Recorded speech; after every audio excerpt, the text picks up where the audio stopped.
வேளாண் பெருமக்கள் எடுத்துக்கொண்டால் தண்ணீர் தேவை. இது ஒரு வறட்சியான மாவட்டம். மழையை நம்பி இன்றைக்கு வேளாண் பணியில் ஈடுபட்டுகின்ற மாவட்டம். இந்த மாவட்ட மக்களுக்கு ஒரு செழுமையான பசுமையான பகுதியாக மாவட்டத்தை உருவாக்க வேண்டும் என்று நான் எண்ணினேன். நானும் ஒரு விவசாயி. விவசாய கஷ்டம், துன்பம், துயரம், வேதனை நான் அனுபவ நீதியாக அனுபவித்திருக்கின்றேன்.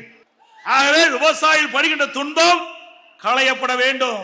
இந்த வறட்சியான மாவட்டத்தை பசுமையான மாவட்டமாக மாற்ற வேண்டும் என்பதற்காக 14,000 கோடி ரூபாய் மாநில நிதியில் இருந்து, மத்திய நிதியில இல்ல, மாநில நிதியில் இருந்து ராமநாதபுரம் மாவட்ட மக்களுக்கு தங்குதடை இல்லாமல் குடிநீர் கிடைக்க வேண்டும். அந்த திட்டத்தை புதுக்கோட்டை மாவட்டத்திலே அறிவிச்சார் டாக்டர் சி. விஜயபாஸ்கர் அவர்கள் முன்னிலையிலே இந்த திட்டத்தை நான் துவக்கி வைத்தேன்.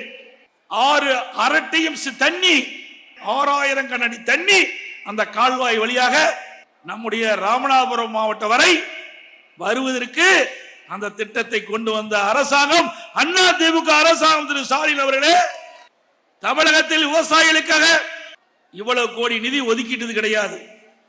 அந்த நிதியை இந்த மாவட்ட மக்களுடைய நலன் கருதி, விவசாயிகளுடைய நலன் கருதி இந்த திட்டத்தை கொண்டு வந்த அரசாங்கம் அதிமுக அரசாங்கம், அதிமுக கட்சி.